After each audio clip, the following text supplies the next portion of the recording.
Bismillahirrahmanirrahim. Assalamualaikum warahmatullahi wabarakatuh. Selamat malam Bu Gina dan teman-teman sekalian. Pada kesempatan kali ini kami dari kelompok 8 akan mempresentasikan mengenai salah satu organisasi yang dibentuk Jepang pada masa pemerintahan Jepang di Indonesia, yaitu organisasi Heiho. Namun sebelum itu, izinkan kami untuk memperkenalkan diri terlebih dahulu. Nama saya Vinda Quinamarhian. Nama saya Resya Ardiana.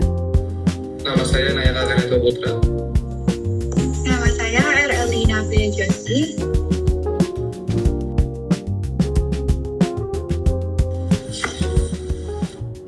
Oke, pertama-tama, di sini terdapat definisi dari Heiho. Heiho adalah pasukan pembantu militer yang dibentuk oleh Jepang pada masa pendudukan di Indonesia pada tahun 1942 sampai dengan 1945. Anggotanya berasal dari pemuda pribumi Indonesia yang direkrut untuk membantu tentara Jepang atau Kaigun dan juga Rikugun dalam berbagai tugas militer. Selanjutnya, di sini terdapat latar belakang pembentukan dari Heiho. Pembentukan Heiho dilatar belakangi oleh kebutuhan Jepang akan tambahan tenaga militer selama Perang Dunia II, terutama setelah posisi Jepang semakin terdesak oleh sekutu. Jepang kekurangan tentara dan memanfaatkan penduduk di wilayah jajahannya termasuk Indonesia sebagai pasukan pendukung. Selain itu, Jepang juga ingin memperkuat pertahanan wilayah pendudukannya serta menanamkan pengaruh dan kontrol militer terhadap rakyat Indonesia. Bagi sebagian pemuda Indonesia, bergabung dengan Heiho dianggap sebagai peluang untuk mendapatkan pelatihan militer. Meskipun pada kenyataannya mereka sering diperlakukan tidak setara dan ditempatkan pada tugas-tugas berat serta beresiko tinggi. Selanjutnya, tujuan Jepang membentuk Heiho. Yang pertama, menambah kekuatan militer Jepang, karena Jepang kekurangan tentara saat Perang Dunia II. Yang kedua, membantu tugas-tugas militer Jepang seperti menjaga markas, lapangan terbang, dan garis pertahanan. Yang ketiga, memperkuat pertahanan wilayah pendudukan, khususnya di Indonesia agar tetap dikuasai Jepang. Yang keempat, menghemat biaya dan tenaga, karena menggunakan penduduk pribumi sebagai pasukan pembantu. Yang kelima, mengontrol dan memobilisasi pemuda Indonesia, agar mudah diarahkan sesuai kepentingan perang Jepang. Singkatnya, Heiho dibentuk untuk mendukung kepentingan perang Jepang, bukan untuk kepentingan bangsa Indonesia.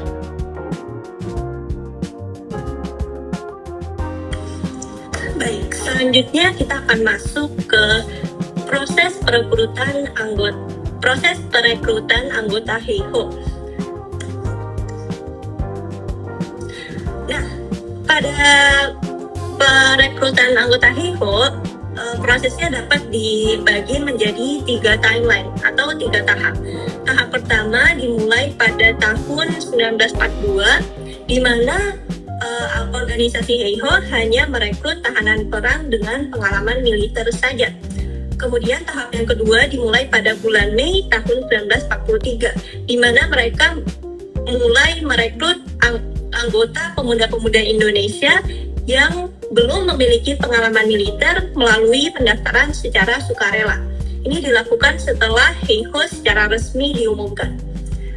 Kemudian pada timeline ketiga, yaitu pada bulan Maret tahun 1944, pada tahun itu Jepang semakin terdesak dalam Perang Pasifik, sehingga mereka mulai merekrut anggota Heiho secara besar-besaran untuk memperkuat pasukan mereka. Nah, ada beberapa persyaratan fisik dan administrasi yang harus dipenuhi oleh calon anggota Heiho. Yang pertama adalah sehat secara jasmani dan rohani. Yang kedua, tinggi badan minimal 110 cm. Yang ketiga, berpendidikan minimal sekolah dasar. Dan yang terakhir, berkelakuan baik. Nah, dalam merekrut anggota mereka, Heiho menerapkan beberapa motivasi dan propaganda, di mana hal ini menyebabkan banyak pemuda yang termotivasi untuk bergabung dalam Heiho untuk menghindari promosi gaji pelatihan militer dan untuk mendapatkan status sosial yang tinggi.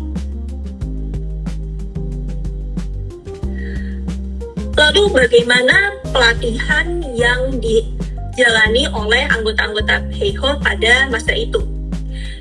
Pertama, anggota Heiho mengalami pelatihan fisik dan mental yang keras, berupa latihan baris berbaris, penggunaan senjata dasar, dan doktrin kemiliteran Jepang.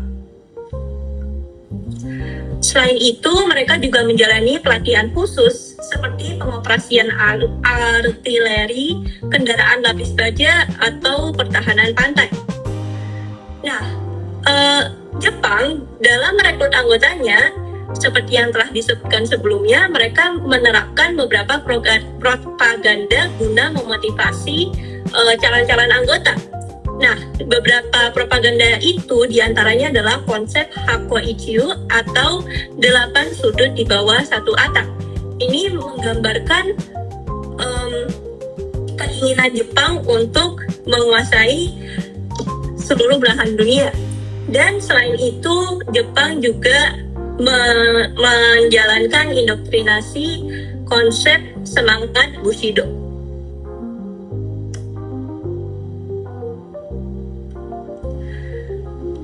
Nah, seperti pada nama Heiho yang berarti pembantu prajurit, tugas utama Heiho adalah membantu membangun dan menjaga kubu-kubu pertahanan Jepang di berbagai wilayah.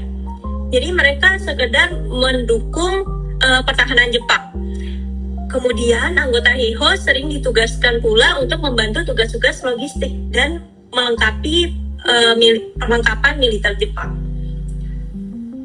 Kemudian, beberapa unit Heiho ditugaskan untuk menjaga kamp-kamp pertahanan Jepang dan interniran sipil.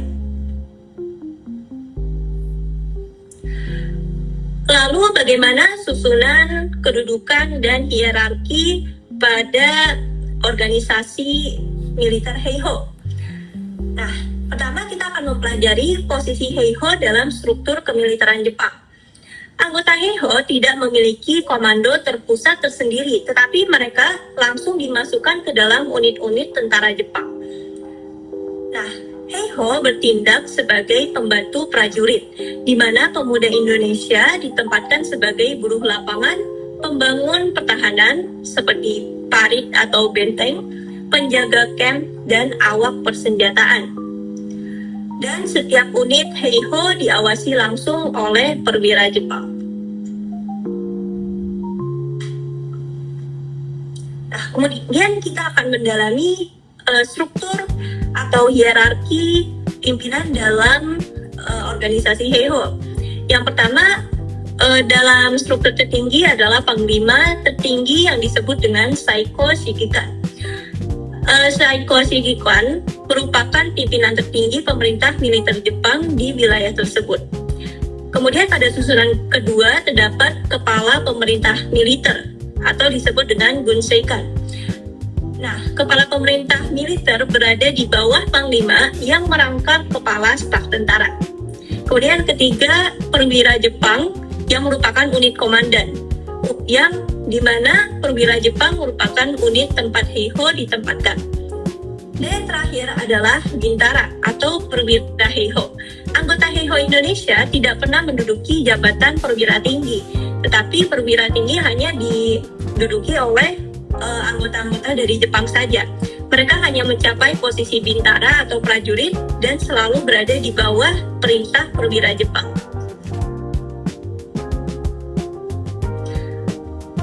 Nah, struktur organisasi Heiho dibedakan berdasarkan jenis angkatannya, yaitu ada angkatan darat dan angkatan laut. Heiho angkatan darat disebut dengan Rikubun, di mana angkatan darat berfokus pada pembangunan benteng, menjaga ketahanan dan pertahanan lapangan. Sedangkan angkatan lautnya yang disebut dengan Kaigun berfokus pada pertahanan pangkalan laut dan tugas logistik.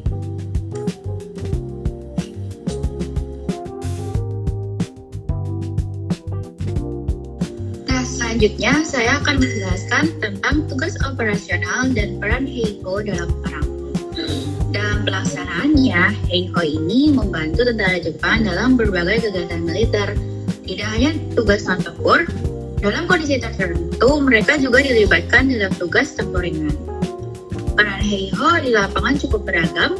Mereka bertugas menjaga markas dan gudang senjata, mengangkut logistik serta amunisi, dan menggali parit maupun bongkar pertahanan. Karena berasal dari wilayah lokal, mereka juga dimanfaatkan untuk memantau daerah sekitar.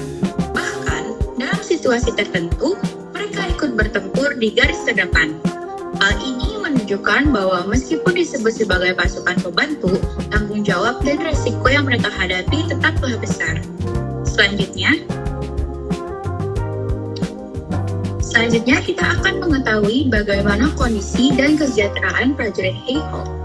Kehidupan para prajurit Heiho berada dalam kondisi militer yang keras.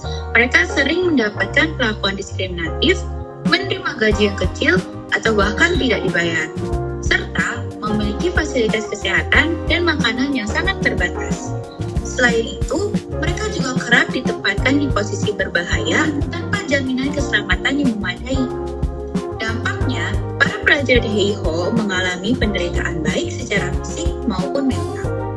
Namun, di sisi lain, pengalaman tersebut juga menumbuhkan kesadaran nasionalisme bagi sebagian pemuda Indonesia karena mereka mulai menyadari kerasnya penjajahan dan pentingnya kemerdekaan. Bagi sebagian lainnya, pengalaman ini menjadi awal keterlibatan dalam dunia militer di masa setelah kemerdekaan. Dari penjelasan ini, kita dapat melihat bahwa keberadaan Heiho memiliki sisi pengorbanan yang besar di tengah situasi penjajahan.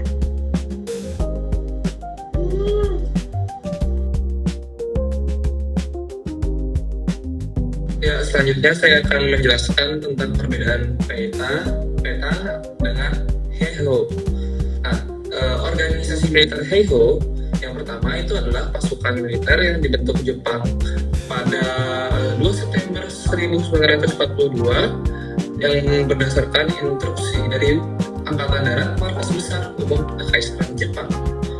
Nah, sedangkan di sisi lain, PETA atau Pembela Tanah Air itu dibentuk pada 3 Oktober 1943 dengan berdasarkan surat dari Raden Mangku Praja kepada Agung Seika atau yang sering kita kenal sebagai Kepala Pemerintahan Militer Jepang untuk diadakan pembentukan militer pembantu Jepang untuk mempertahankan tanah air dari sekutu. Nah, lalu perbedaan kedua adalah organisasi militer Heiho ini secara resmi ditempatkan dalam struktur organisasi Jepang. Nah, namun Pembela Tanah Air atau organisasi PETA itu tidak secara resmi ditempatkan dalam struktur organisasi Jepang, tapi secara langsung di bawah pemerintah Jepang. Nah, lalu yang ketiga adalah perbedaan tugas antara PETA dengan Heiho. Nah, kalau tugas dari organisasi Heiho ini adalah kebanyakan mengumpulkan pajak rakyat. Nah, sedangkan prajurit PETA itu mata-mata dari Jepang untuk mempertahankan Indonesia dari sekutu.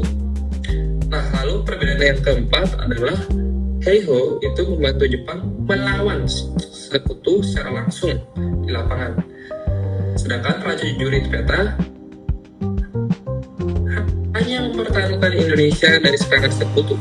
Nah, perbedaan mendasar yang kelima adalah nggak ada orang Indonesia berpangkat perwira dalam Heiho karena perwira hanya untuk orang-orang Jepang.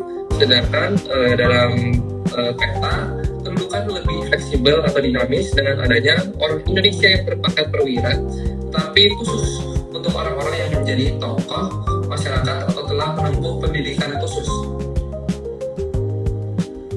Lalu saya akan menjelaskan tentang pembubaran Heiho.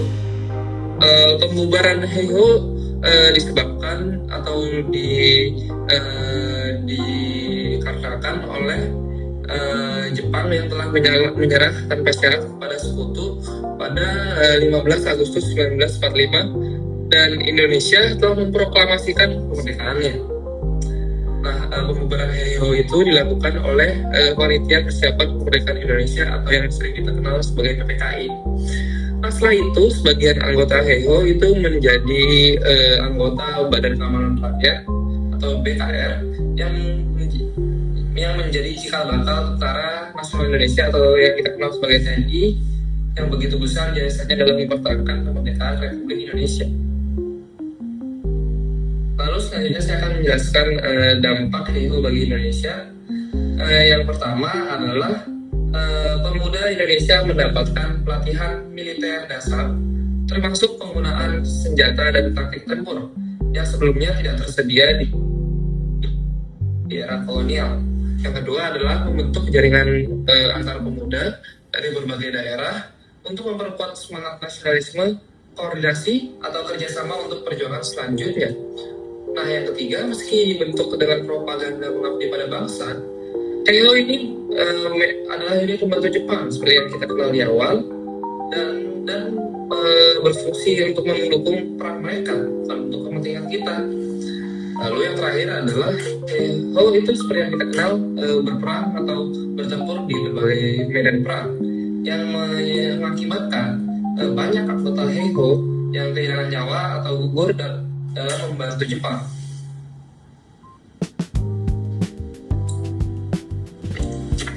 Baik, sekian presentasi dari kelompok kami. Terima kasih atas perhatiannya dan kesempatan yang telah diberikan oleh Bu Tina. Kurang lebihnya mohon maaf. Wassalamualaikum warahmatullahi wabarakatuh.